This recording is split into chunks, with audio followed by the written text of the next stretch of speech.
Hello and welcome to Building the Premier Accounting Firm. I'm your host, Roger Connect, president of Universal Accounting Center, and this is a show dedicated to helping you work on your business and build what I refer to as the premier accounting firm, offering quality accounting services and getting you paid what you're worth. It's here on the show that we actually have guests on each and every week where we actually discuss the various things that you need to be considering, whether it's marketing, selling, pricing, perhaps it's things related to onboarding your clients, tech stacks, maybe it's training your staff, client retention and relationships, mental health, just a variety of things that you need to be considering. This show is actually hosted by Universal Accounting Center. Universal is a post-secondary school for accounting professionals to help you actually focus on the things that matter most in building your firm. It ranges from working with the business owners yourselves, as well as training your staff to offer quality accounting services. The training ranges from bookkeeping, accounting, QuickBooks, tax, just a variety of things that you would expect in order to offer the premier accounting services. Now, as it relates to today, I have a guest on that I'm very excited to speak with. This is someone I've been looking forward to discussing a variety of things that relate to our mental health. It's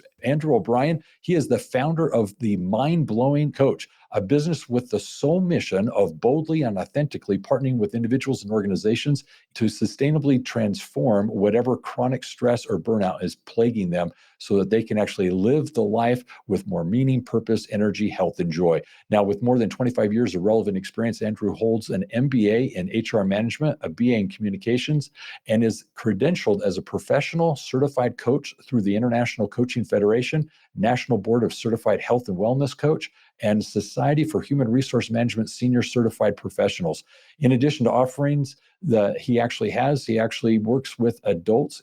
He has a virtual one-to-one life coaching service, individual workshops and group workshops. The Mind Blowing Coach also partners with organizations, both personal and virtually, that are looking to incorporate impactful, healthful, and well-being events through presentations, workshops, and classes for their employees that are specifically centered around the topic of stress and stress relief. So, Andrew, welcome to the show. Thank you so much, Roger. And I'm all good with mind flowing too, because that's what it's all about. There you go. Now, regarding this, I'd like to get a little bit of a backstory. Give me some context as to what even brought you to this point where you became a life coach and really found it important to work with people as it relates to stress. Yeah. So how did I get here? I was never the kind of person who was able to I call it master our stress. I didn't know how to master my own stress. And were you an anxious person? Anxious, yeah. Okay. I kind of like became this kind of like perfectionist as a way to fit in. Okay. To like that's how my brain told me to kind of fit into this life, and I became that perfectionist, and that created a lot more pressure for myself, self-initiated pressure, which is not sustainable, and yeah, that led to anxiety, that led to all sorts of different physical stress symptoms, emotional stress symptoms, behavioral stress symptoms, all the things. Interesting. Was there an OCD element to it? OCD, I would say yes. How about scrupulosity? What's that? Scrupulosity, where you're fixated on various things, kind of, as I understand it, it's basically looking at if-then type relationships. If I do this, this might actually happen. Maybe subconsciously that was happening. Okay. But more of like what I had the awareness of, like different behaviors that I did with respect to, I'll just throw in an example there, clothes, and having a certain number of a kind of brand clothes in my closet. So like everything had to be like a certain number of whatever that thing was. What was the number? 10. 10. So you needed 10 of everything. You know, I've actually heard the phrase 1 is none, 2 is 1. What was 10 to you? 10. It just seemed like that solid number, and I felt comfortable in that number. Yeah, it was probably more of this is complete. You've got enough. And when something like, I don't know, if one of those 10, something happened to one of those 10, like I would just feel incomplete. Interesting. Very, very good. Okay, so you found this within yourself. So then it obviously pushed you to learn or study and understand yourself. Am I understanding that right? You 100% are understanding that right. And it didn't happen like overnight. It was piecemeal through many years. And what was it like to get these insights as it related to you? Was it helpful? 100%, because I am a science geek, and I really, really want to get to a space where this is baked into our education systems, all of this science and how we can master that stress. That's what I missed out on. And so what I did over the years, I would be exposed to different pieces of the science. Maybe it did work in that moment, but then over time, like it just like dawned on me. There was a moment where I was like, wow, there is so much science here, and how easy would it be to kind of streamline everything into one spot? And so that's what drove me to kind of keep doing what I'm doing. I can relate a little bit to this. I remember some books that I was reading that were very insightful to me as well. One was Psycho-Cybernetics. The other was Critical Thinking. I think there was one called As a Man Thinketh. But the point is it's kind of like doing those personality assessments. For some people, it might even be like a tarot card reading or looking at the zodiacs, but it's essentially, I can identify with this. This is kind of who I am. And it's almost like looking in a mirror. You're able to get a little bit clarity on what's going on inside your own mind. Would you say that may be similar? It is ironic that you said the word personality, because like most recently, I have been doing a lot of work with personality types as it relates to how we master our stress as well. And like, did you know 40 to 60% of our personality we're actually born with? The rest of it's kind of filled in by environmental influences, how we're raised, how we're conditioned. So we are both nature and nurture. And if we have a very clear understanding of what our nature is, like what we're born with, we could do so much with that. Yes. From stress mastery perspective. And so I've been incorporating a lot of that into my work as well. I love it. So what was the transition between you were doing this initially to learn about yourself, understand yourself, to where you got to the point where you wanted to take this to the masses, start a business, working with others? What was that transition between this is nice to know for me and I'm feeling better about myself to I'm going to help now other people? Yeah. Fundamentally, I love helping people. Before my coaching career, I was in HR for many, many, many years, and I got into HR for two reasons. One, my dad, who is quite a successful executive, said that I would be good at HR. And number two, I do fundamentally love helping people. But that HR world, I learned, was not for me over many years, of course, not for me. It did lead to one of the things that led to my burnout was spending so many hours a day doing something that I just wasn't fueling me. And in fact, it was like draining my soul.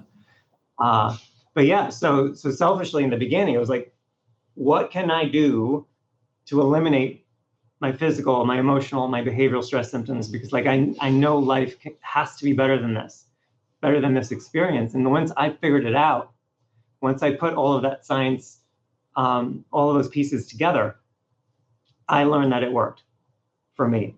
And then from there, I made the decision. I was like, if it worked for me, I want to see if I can support other people. And that's what kind of drove me in the direction of starting this business to support those people and organizations. I love it. I love it. Well, let's get into the business side of things, because that's what my listeners are really going to be interested in. Clearly, they're owners of bookkeeping, accounting, and tax businesses. And as owners, we're dealing with stress. And as I've coached so many a business owner, what I found is as much as we want to talk about the business side of things, so often the personal creeps in. There are a lot of things that are impacting their success in business that are within themselves. It's how they see themselves and their role within the world and how they interact with other business owners. I mean, there's a lot of things going on there, and it's all at the personal level that these things exist. So I'm curious, what basically is the thing that you need to focus on as a business owner? I know you talk about stress and burnout. Maybe we need to begin there. What is stress and burnout as you see business owners working in their companies? Yes. So stress is a part of us. Like, so I want to say that up front. We are human. We have a brain, and we have that little amygdala in that brain that is basically the center of our fear response. That fear response is very much connected to our nervous system. And because we have this in our biological bodies, we're never going to be able to get rid of our stress response. It is something that we want, because what that amygdala does, it scans for threats and will tell us what to do in milliseconds if there is a real danger out there, right? So that's whether we run, flee, fight, freeze, whatever response that might be for you, whatever response that nervous system might be for you, that is going to happen. We want that to happen. The thing is with the amygdala and that scanning, it doesn't know the difference between real or perceived. Yes. And so often we are taking in these perceived threats as real, actual dangerous threats, and we're not allowing ourselves to get back to that homeostasis. And so that's where chronic stress comes in. That's where burnout comes in. And so the whole goal is to kind of get into the flow state of life, right? Because we're going to have those ups, we're going to have those downs, but ideally what we're going to be doing is enjoying the ride up, enjoying these highs, and then when those obstacles and challenges come, we like a roller coaster is the analogy that I kind of share here. Like you go down, and what happens in a roller coaster? You don't get stuck in that trough. It goes pretty quickly through that. And that, when we're mastering our stress, that's exactly what this flow state looks like. And so, number one, stress, we want that. It protects us. We don't want to get rid of it. Number two, we want to also be aware of, are these real or perceived threats? Let me filter out the perceived threats. Let me focus on those real threats, and work to achieve that flow state of stress. Where it becomes chronic stress and burnout, chronic stress happens if that stress response system is activated for longer periods of time, and we're talking like weeks. It's when it's persistent. It's that constant state of chronic. Yes. Yeah, because when you think about it, like when our nervous systems activate, when that stress response activates, cells from different parts of our body are actually called to support that stress response system. So there's a physical response. There's a physical response. And so let's just say, I'm making this up. Let's just say that you have some cells like supporting your kidneys. Those cells are going to be diverted to supporting the stress response. Mm-hmm. In some way, shape, or form, and taken away from their primary job and responsibility of supporting those kidneys. And over time, that, we were evolved to kind of handle the short-termness of our stress response, not the long-term stress. So there's a few things here I want to highlight because I think they're very, very important. First and foremost is the real versus perceived stress. I think it's very natural to understand that a lot of the things that we experience in our lives may be contrived in our own minds, and they're not really what's happening. We're making it worse than it actually is. We're building something up in our minds that's really not true. And I think one of the things that's very healthy is to understand, can you see when that's actually being done? Do you recognize within yourself when you're contriving something that isn't really true? And that's one of the things that I think a healthy individual is able to do, is step back from the situation and realize, I think I'm making a bigger deal out of this than there really is. And we're all experiencing this. We're all going through, and we're considering different things, but at an emotional level, is it real or contrived? And one of the things that I think is more often is it's made up. It's something that we're building in our minds. We're letting our minds get away with it. And the second thing that I'd like to point out is it's healthy to have a way to actually make it so this isn't chronic. It shouldn't be a long state of time in which we live in that stasis, because one of the things that's very, very important is the body's reaction to this. It's actually having a physical reaction when you're in that constant state of high stress. And so recognizing that you shouldn't exist in that state continually is very important, because I agree with your comment at the beginning. Stress is a good thing. It's a motivator. It's something that actually causes us to be more heightened and aware. But at the same time, we need to be able to manage it. And there's various things that individuals do, whether it's relaxation, meditation, yoga, and so forth, to try and get back into that more equal state. So I'm curious, with regards to stress and burnout, do you see, when is that period where stress turns into burnout? So I see it as like an evolution. So you have that short-term stress, and then when it gets to that chronic stress level, that's like if we're not mastering the stress, and it's ongoing, persistent, activated for weeks, that's what I would define as chronic stress. And then if we kind of continue with that, that's when we kind of hit that burnout stage, when you're just like completely just tapped out, mm-hmm. which I was there for sure. You feel like you're just out of control. You feel like nothing is possible. You feel like you're on that hamster wheel, and you just don't know how to get out of it. Well, perhaps can lead even to a panic attack. Could lead to a panic attack. All, yeah, exactly. And these are signs, right? The Hmm. signs of when we are not doing a good job here. And I'm totally throwing my, for most of my life, I was not doing a good job with this because we weren't taught this stuff. Uh, it's the physical like if you're in pain, if you are in and of course you're ruling out medical situations for sure, Hmm. but there are a slew of physical stress symptoms, whether that be headaches, skin rashes, uh, some cancers even. I even experienced eyesight loss in my right eye. It's called central serous retinopathy. That was a diagnosis I got. Uh, and that's like when the nerve, the optic nerve, like bunches up like this and fluid forms under it and it blocks your vision. I thought I was losing my sight. So I checked out that with an eye doctor and he let me know, uh, are you type A? Are you a perfectionist? Are you type A? Hmm. I was like 100%. He's like, okay, chill out, you'll be fine. And I chilled out and that nerve kind of got back straight. But the unfortunate thing is like when that got back straight, like the vision is not what it was. So I still have like long-term effects of that, even though like that nerve is still straight. Yeah. Well, one thing that comes to mind that I'm familiar with is hypochondria. Hypochondria is where you actually self-induce the symptoms of the various things that you're concerned about or worried about. So, I mean, clearly we can get into the medical side of things, the psychology of all this, and dive deeper into this. But I think the reality of it is we're all dealing with it, and we all need to come to some way to manage it.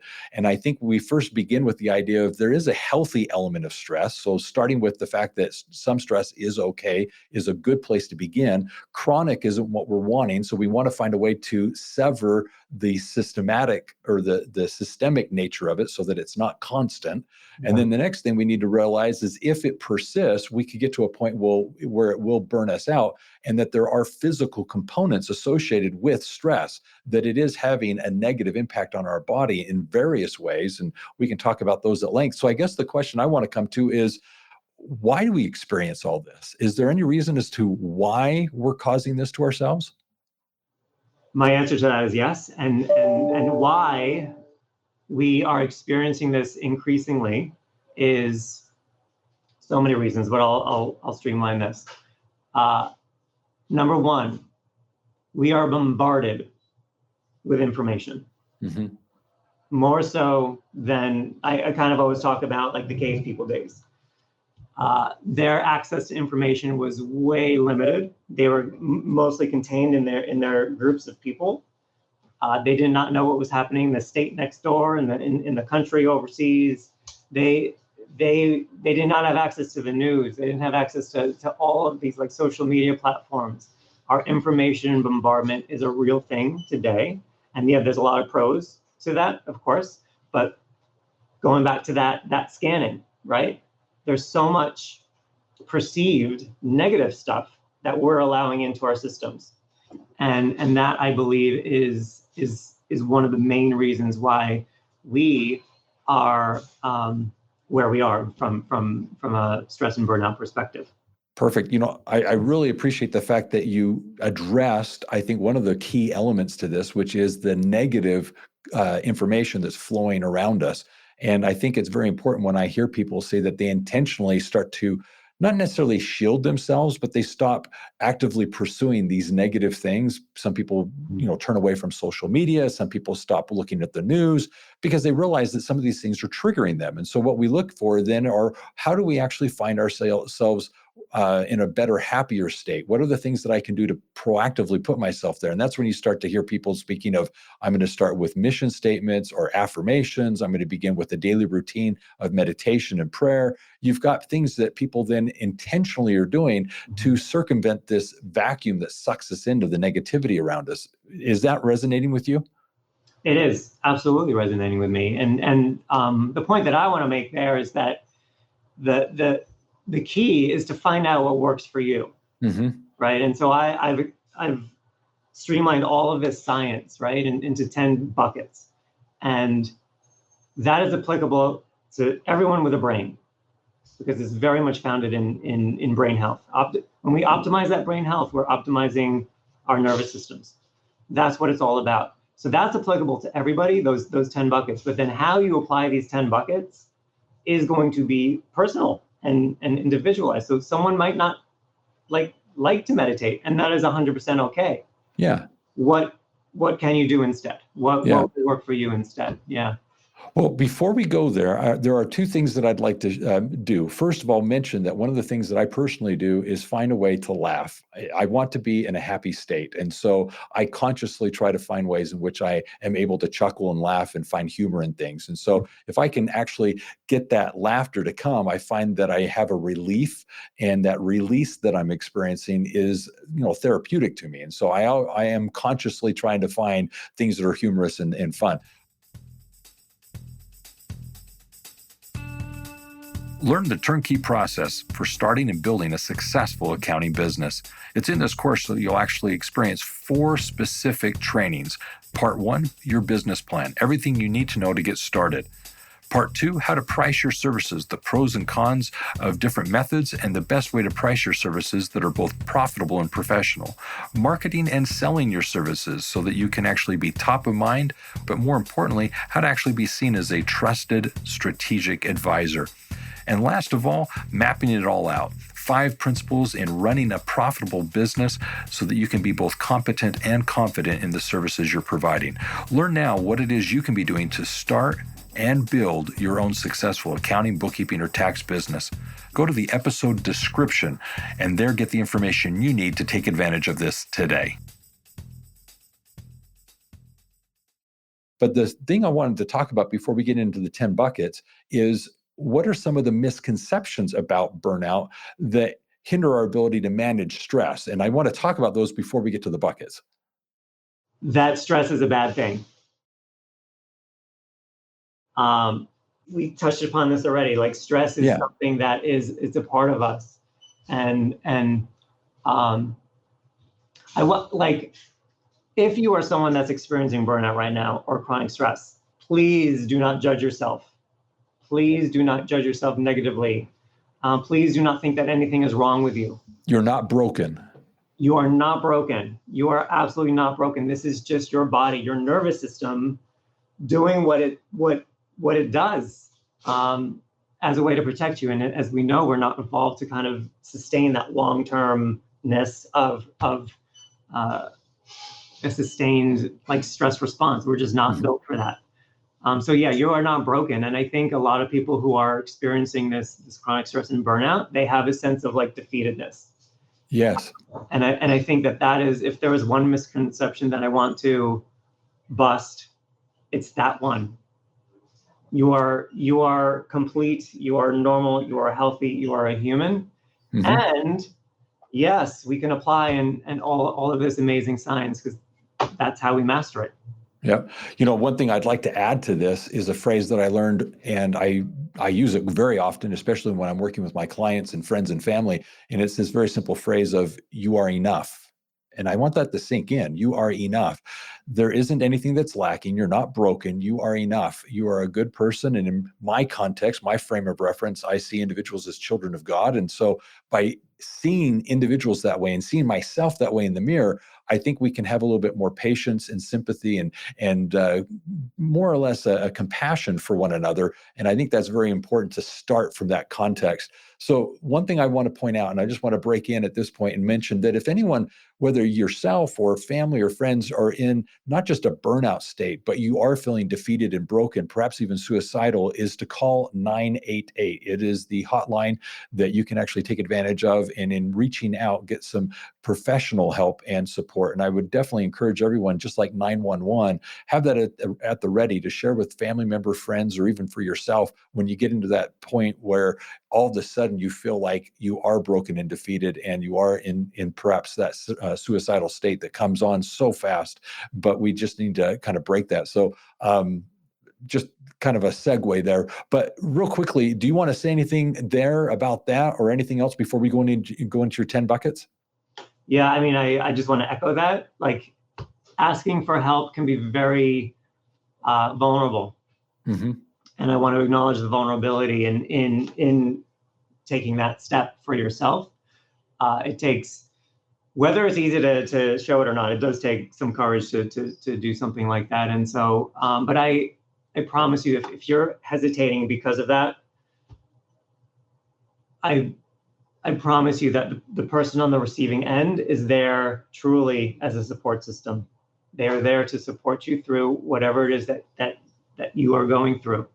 And whether you're going for more of that like clinical support, or whether you're going on for more of that coaching support, we are all here for you. And that's what I want to say. Acknowledge that vulnerability, acknowledge the courage it takes to reach out, and to just have hope that on the receiving end, you're gonna get connected with someone that you do connect with, and get the help that you're looking for. Perfect. I love that. Yeah, let's take this now on a happier trajectory. Let's turn this a little bit and give it a little bit more energy. How can we live without chronic stress and burnout? How do we actually transition here and perhaps get into those 10 things that you were alluding to? Yes. So I could talk for days about all of these 10 buckets, but I'm gonna streamline this into just some highlights here for you. You've got less than 20 minutes. Thank you kindly. And I'm actually going to start one of the 10. You already called it out, Roger. Uh-huh. And one of these 10 is all about that laughter. It's all about that having fun. And what's happening physiologically when that's happening is changes to our hormones within our systems. And so cortisol is one of the stress hormones. And when we have fun, when we are laughing, that cortisol level drops. While those other, happy, uplifting hormones are on the rise in our system. So if you do feel like you are feeling good after a good laugh, like that's physiologically like why you do feel good. And so I also acknowledge, like, if you are burned out on that struggle bus, like where I was for a long time, maybe you're like, no, laughing is not possible right now. Mm-hmm. I encourage you just to pull out like a sitcom that maybe you loved back in the day, or like a stand-up show back in the day. Put that on. I'm not a big fan of like endless scrolling on social media, but I will say those IG scrolls, when you get into the funny ones, like there have been moments I'm on my couch, like tears are coming down my face because I'm laughing so hard. So that's another option for you. I promise you it is possible, even if you are struggling with this right now. But yeah, that bucket is it's number 10 on my list, but I wanted to start there because you already called it out. Very good. Well, let me just add, when I'm working with individuals who are dealing with stress and they are in this dark state, one of the first things I suggest is, what is that fun thing that you like? And it's typically a sitcom or a movie. And I say, you got to go put it on. You got to go watch it. You have to actually just get back into that. And that escapism that you can experience by going into that sitcom or that movie or whatever can actually be a relief. And it's interesting. The change that you physically will have, your status will be different upon finishing that episode. And you can go and watch, 2 or 3 or 4 episodes, and an hour or two later, it's amazing how that status of your being has now changed and evolved. And so highly recommend it. Okay, so that's number 10. We started at the end. It's almost like we're doing a David Letterman countdown here. So what's number 9? Yeah. Number 9. Well, I'm going to go back to number 1. Okay, number 1. Number 1 is all about, like, this might be the quickest way for us to signal to the brain to get back to homeostasis. Okay. And that's that conscious deep breathing. Doing that regularly throughout the day. And this is something that I continue to work towards right now during this podcast. Like, I'm shallow breathing 100%. And our brains actually use approximately 20% of our total body's oxygen supply on each of those inhales. And so even mild deprivation, we're experiencing that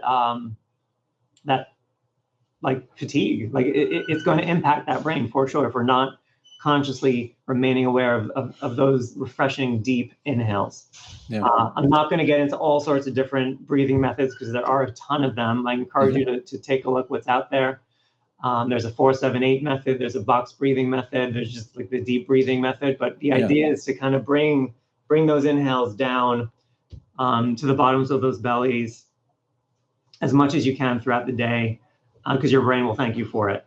Yeah. If I'm not mistaken, I believe in a panic attack, isn't that the first thing that they tell someone to do is to focus on something and start emphasis or focus on visually something, but to focus on the breathing, and it's to slow the breathing. I think that's one of the things that they're actually taught when dealing with a panic attack. So, anyways, I think that's very relative. Let's go to number 2 then. Number 2, all about hydration and that water intake. And we're not talking water like mixed with any sort of like added sugars or anything. Just like maybe you infuse it with cucumber or fruit, whatever. That's totally cool. So the CO2 combination that I do with my Diet Dr. Pepper doesn't count? Correct. That's not what the brain is loving. The brains also, did you know fact, our brains are approximately 80% water, which is insane. Mm-hmm. And if we're not maintaining the hydration, we are going to experience this chronic stress or over the long term. And there is no solid guidance from the CDC at this current time. I don't think there will ever be, because we are all different. We're different shapes, different sizes. We sweat differently. We're in different parts of the country with different temperatures. But I did connect with a couple of different nutritionists who did not know each other. And both of their recommendations for their patients on the hydration level is to keep your, to see if you can maintain a pale yellow urine color throughout the day. If you can do that, then you are adequately hydrated. Yeah, it's the clear urine is what I understand. Pale yellow. Yep. Yeah. All right. What's number 3? Number 3, nutrition. This is a biggie. Nutrition is a biggie. I mean, these are all biggies, but nutrition, and I'm not going to get into the right diet. There is no right diet. Speaking of nutritionists, there's not a common agreement across all of these nutritionists, but what there is common agreement on is what I'll share here, and this is what the CDC shares. We need to be optimizing those vegetables, those fruits, those whole grains, the healthy fats, the lean proteins.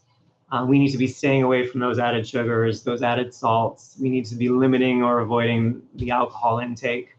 Did you know, getting back to the physiology, about 95% of our serotonin, which is one of our feel-good hormones, that's actually produced in the gut. Our gut and our brain are very, very intimately connected. They're constantly talking to one another. And if that serotonin does not have the opportunity to do its thing, and it's only getting that chance with those nutritional foods that we're putting into our systems, it's not going to be able to kind of produce that serotonin in the way that it wants to. And so that nutrition is a big factor here. And what we're talking about isn't the comfort foods. We're talking about healthy foods. Yeah, like those processed foods, like it's poison for us. And I know that's so hard for many to hear, myself included. I am a sweet tooth. Treats are okay, right? Once in a while, a treat is totally cool. And I've created a routine around that. But like if we're consistently going to these as our nutritional staples, it's very detrimental. It's going to lead us down a dark path for sure. Yeah, very good. Okay, what's number 4? 4 is all about that physical activity.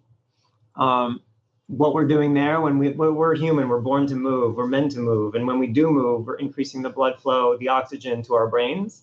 We're also increasing our capacity to learn and for that memory. And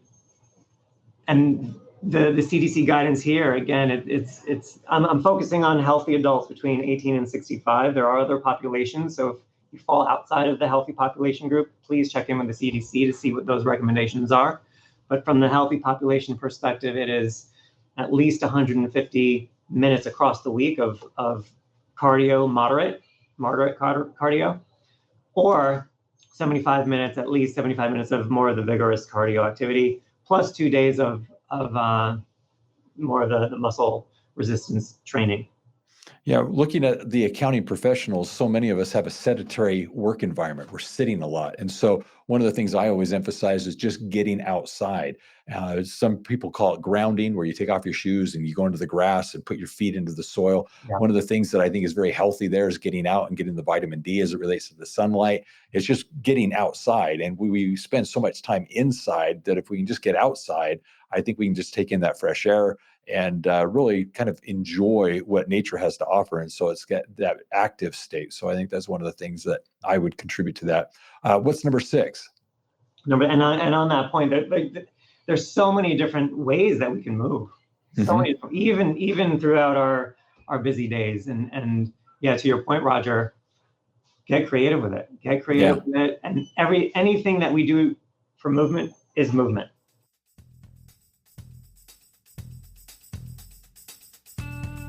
Get your free copy of the book In the Black, 9 Principles to Make Your Business Profitable. This is a how-to guide for accounting professionals to work with their clients and actually implement proven processes and systems to ensure that their clients make profit a priority. It is in this book you'll actually learn how to map the business and, in fact, make marketing, accounting, and production a priority within your client's business. You also learn the wisdom pyramid, how to actually take the information you're providing to your clients and effectively use it so that they can make more informed business decisions.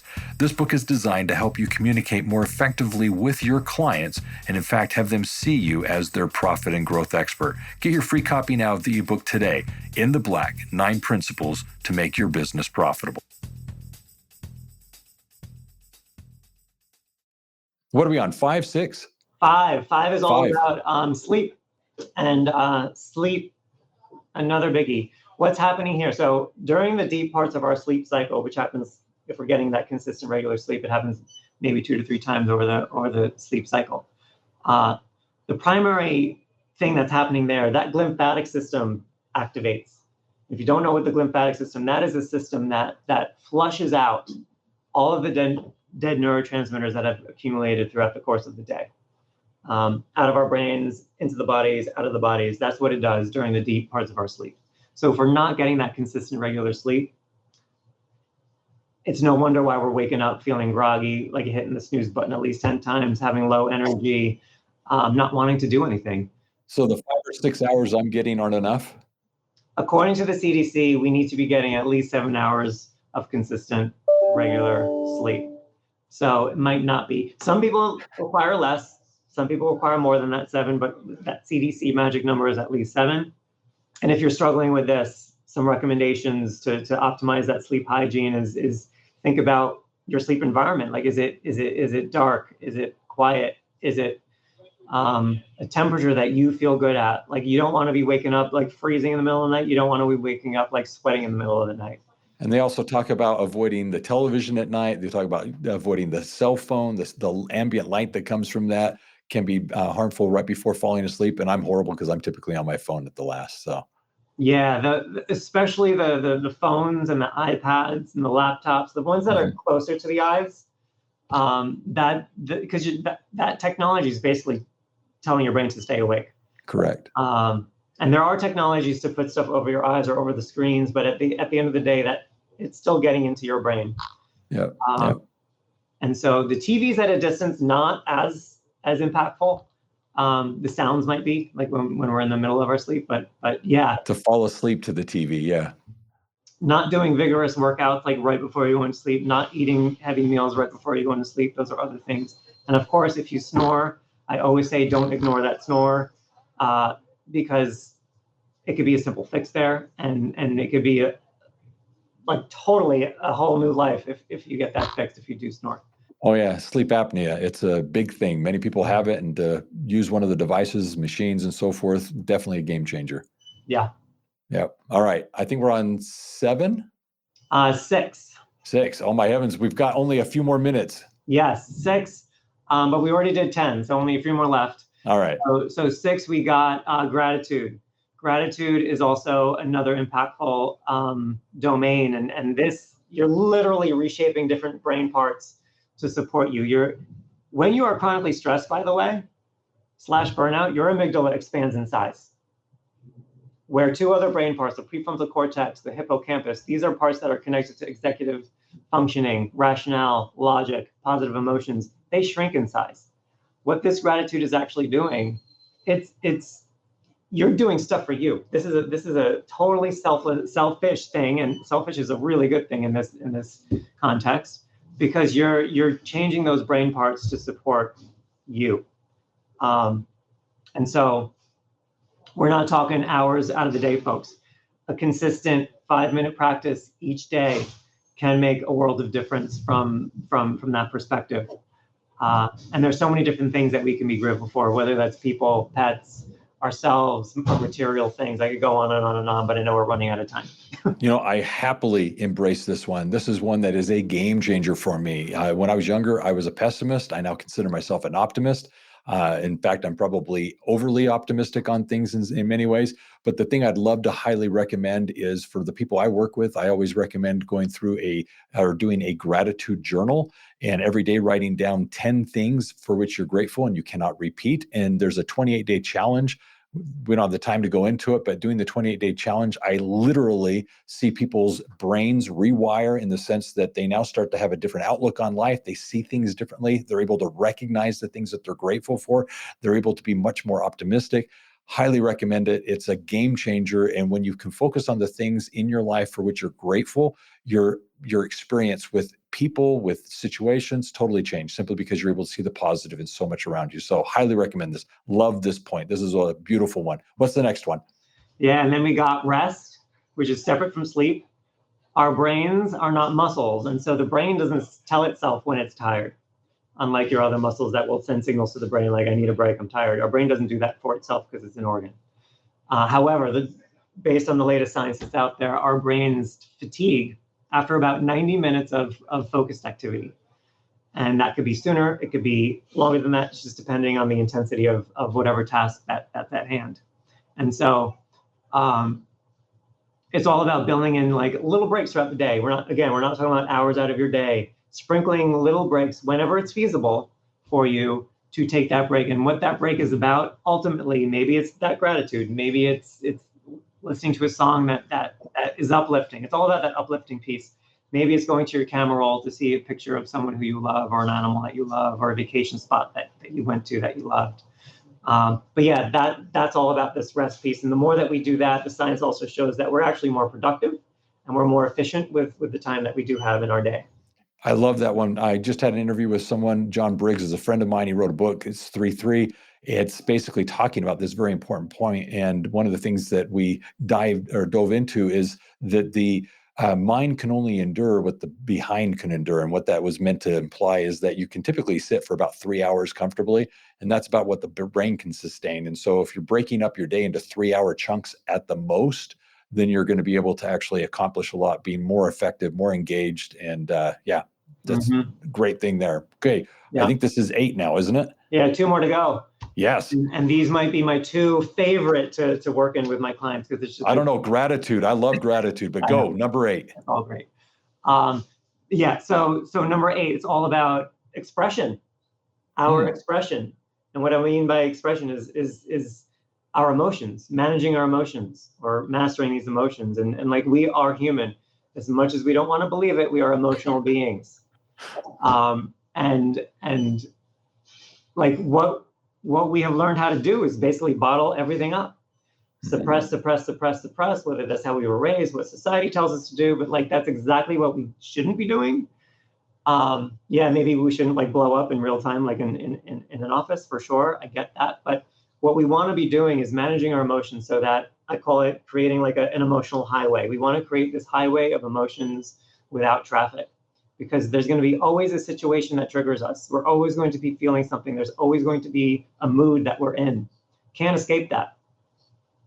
But as opposed to bottling it up, the idea is to, in as real time as possible, release it in a healthy way. And I say healthy because there are unhealthy fixes out there that feel good in the short term. Maybe it's that cigarette, maybe it's that drink, maybe it's that drug of choice, maybe it's that sweet, that dessert. There's all sorts of different behaviors that we do to just cope in the short term, that feel good in the moment, but long term are not sustainable for our longevity. And then release it in that healthy way. And there's so many different ways that we can do that. I have clients who journal. I have clients who write songs. I have clients who go out into nature and literally talk to trees, to the sun, just to get it out. And I could go on with other ideas, but I'll pause there on that. Well, the one thing I'll add to this, I mean, clearly we are emotional creatures, and I think it's something to understand that we have emotions, and all emotions are good. You just need to be able to channel or use them to your benefit in a positive way, even anger. But the thing that I really want to hype on is this self-medicating thing that you were alluding to. I think we need to be very conscious of what we're doing, because some people, in an effort to self-medicate, actually get into abusive type things. And so we need to be very sensitive to or aware of what we're doing there, because addictions are not a healthy thing. You've got to be able to mindfully be aware of what you're doing and what you're imposing upon your body and your mental state. So definitely want to point that out. All right, let's go to number 9. So this last one is all about connection. And I talk about 3 prongs in this category. We generally think about connecting with other people as the main prong there, and 100%. Again, we are human. We're born to connect. Even the introverts out there, we are born to connect with other people who we love and trust. And so I'm not going to spend a lot of time talking about that prong, because I think that the 2 other prongs are less noticed, and I like to bring these to the surface. And the second prong that I talk about is connecting to your environment. Do you feel safe? Do you feel comfortable? Do you feel like you can let loose in your home environment, in your work environment, in your city, in your town, in your state even? Are you in the right place physically, environmentally? That is, like, feeling connected with that environment is really important for us. And then that third prong is all about me, not me as in Andrew O'Brien, but me as in you, connecting to yourself. And what do I mean there? What are your values? Do you know what's important to you? Do you know your personality? And if not, what are you doing to work to figure that out? Because when we know our values, when we know what's important to us, and if we could pinpoint, are we taking actions, making decisions that are out of alignment with that, 100% will lead to burnout. If we're taking actions or decisions that are in alignment with what I call that true North Star, we're going to be driven, we're going to be motivated, we're going to be riding that roller coaster and appreciating more of those highs of that life. And that personality, I mentioned the personality type work that I've recently gotten into. So much science behind that core personality of ours. And one of those telltale signs of, like, if you are on this chronic stress and burnout train right now, you know deep down inside, you know at the core that you're not yourself. That is a telltale sign that something is off here. And then you could get yourself back to that best mode. But that's that last category. Very good. I would just end or add to that I do believe that we are social creatures. And it's not to suggest that we all need to be gravitated to a mass of people. I just think we need at least those few key individuals in our lives that we can be ourselves and be accepted and appreciated for who we are. So I'm glad that you brought up as the 9th thing, that connection point. That's very, very good. All right. So here's what I'd like to do. I'm going to kind of wrap up a few of the things that we've covered here, because I think this has been an amazing conversation, and I'll come back to you for a closing thought. But as it relates to our conversation today, one of the things that Andrew is offering, and I encourage you to take advantage of this, is everyone is able to take a free stress relief strategy call with Andrew. He's offering that in the episode description. Go there for the details as to what it is you can do to actually take advantage of speaking with Andrew and going through a free stress relief strategy call to actually find some tools, some techniques, some things that you can do to implement in your life to actually relieve some of the stresses you may be experiencing. And then the second thing is he's also providing for us in the episode description the relief tips that we've just gone over. The O'Brien 10 is what he calls them. He's going to go into more detail about those. And so you can go to the episode description and actually get these free stress relief tips. And I would encourage you to get that so you can have a physical copy of what these are, so that you can consciously see what it is you can do to implement them in your life. So definitely get these, share these, and go to the episode description for those. In addition, let me kind of just summarize our conversation. I thought it was nice to start at the beginning of just realizing that Andrew started this journey realizing he needed to know himself. And I think that's such a powerful thing, to know thyself. I really do believe that we need to know what makes us happy. We need to avoid those things that make us sad or frustrated. We need to know what those triggers are so that we can steer clear of the things that are pulling us down, but find the things that we can do that naturally build us up. And so if we can just be more conscious, knowing ourselves and associating with and doing the things that are positive, we could actually avoid a lot of the things that we were talking about today, which are those stresses that lead to chronic burnout.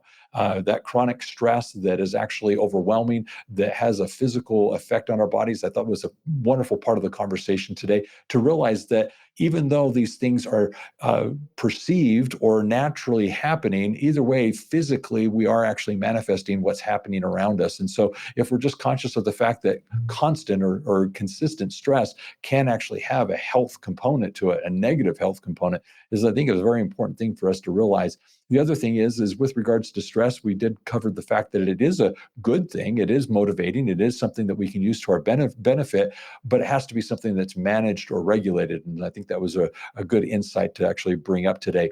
The thing that I really appreciated, though, was the fact that we were able to then turn the tide and actually start talking about things that we can do to stay positive. And whether these are principles that we implement in our own lives or ones that we share with those that are in our employment or in our families, we need to be one of those that actually takes these 10 things and really champions them, encouraging people to actually implement in their lives these various things, such as getting outside and being active, eating right, having a good, healthy routine. With regards to water, drinking enough, obviously with regards to gratitude, having a positive mindset. All of these 10 things are very real. And if we can actually consciously make sure that we're implementing them in our lives, I'm sure that we'll have not necessarily a less stressful life, but I'll say stress-free in the sense that we're able to manage it a lot better. And so with that context, Andrew, do you have a final thought for us? Yeah, I mean, it's really like two final thoughts. One is like that self-compassion piece. I can't underscore enough. If you are experiencing this right now, number one, you're not alone, and number two, just that kindness for yourself, super key. And number two, it just takes one small step to start this journey. And right now, if you are in that chronic stress burnout phase, that amygdala is enlarged, right? And so it may feel threatening to make this step. Totally get that. But it's science. You start to do these things, you start to incorporate these 10 domains into your life in some way, shape, or form, you are going to get back to more of that flow state, which is the goal of life. Very, very good. Well, Andrew, it has been a pleasure. I have thoroughly enjoyed our conversation. I think it's very important for our listeners to understand that these stresses that they're experiencing as they're running their businesses and that as they work with others are ones that are natural and at the same time can be managed. And so with this, I'm going to add a few things. One, personal time, encourage you to break away, step aside from the business, find time that you can actually go out and relax and enjoy other individuals, laugh a little, but more importantly, you deserve a vacation. I give you permission to take it. That being said, I also want to encourage you to go to the episode descriptions for additional information that's available by Universal Accounting Center. They are the sponsor of the show, and Universal Accounting Center has some additional free information that you want to take advantage of there, one of which I would encourage you to do, which is getting your business score. The business score is similar to kind of like a SWOT analysis or a personality assessment of your company. Basically shows the strengths and the areas of opportunity that you need to consider as you're running your business. So go now to the episode description and take advantage of getting your free business score. That being said, I also want to invite you as a listener of the podcast to subscribe. If you haven't already subscribed to the podcast, we'd love to have you as someone who's following us and getting the notifications each and every week when we have on the experts to address those various things that we need to be considering as we're running and building the premier accounting firms in our area. Now, as it relates to the show itself, I want you to go to universalaccounting.com. There you can find in the navigation podcast information such as highlights. These are playlists that we've compiled for you to binge listen to those things that are relevant to your current situation, whether it's marketing, sales, staff training, tech stacks, mental health. There's a variety of playlists there that you can take advantage of, and I would encourage you to do so. That also brings me to GrowCon. If you haven't already registered, we would love to have you join us for GrowCon. It's an annual conference for owners of bookkeeping, accounting, and tax businesses. It's at that conference that we have on the stage the experts, those individuals that we need to be listening to. It's there where we also meet with our peers and interact with those with whom we can collaborate and actually basically find out what's working for them as we're working on our business. And then lastly, you get to meet my team, those individuals at Universal Accounting Center that are committed to helping you be in business for yourself, but not by yourself. So join us for GrowCon. Register now, and I look forward to seeing you there. As it relates to today's show, if you'd like more information on these topics and others as it relates to working on your business, give us a phone call. You can reach us at 1-800, or excuse me, not 1-800, at 801 265-3777, or you can visit us at universalaccountingschool.com. That being said, I appreciate you listening in today. Have a wonderful day, and always remember this: if it's about accounting, it is universal. Take care and be safe out there.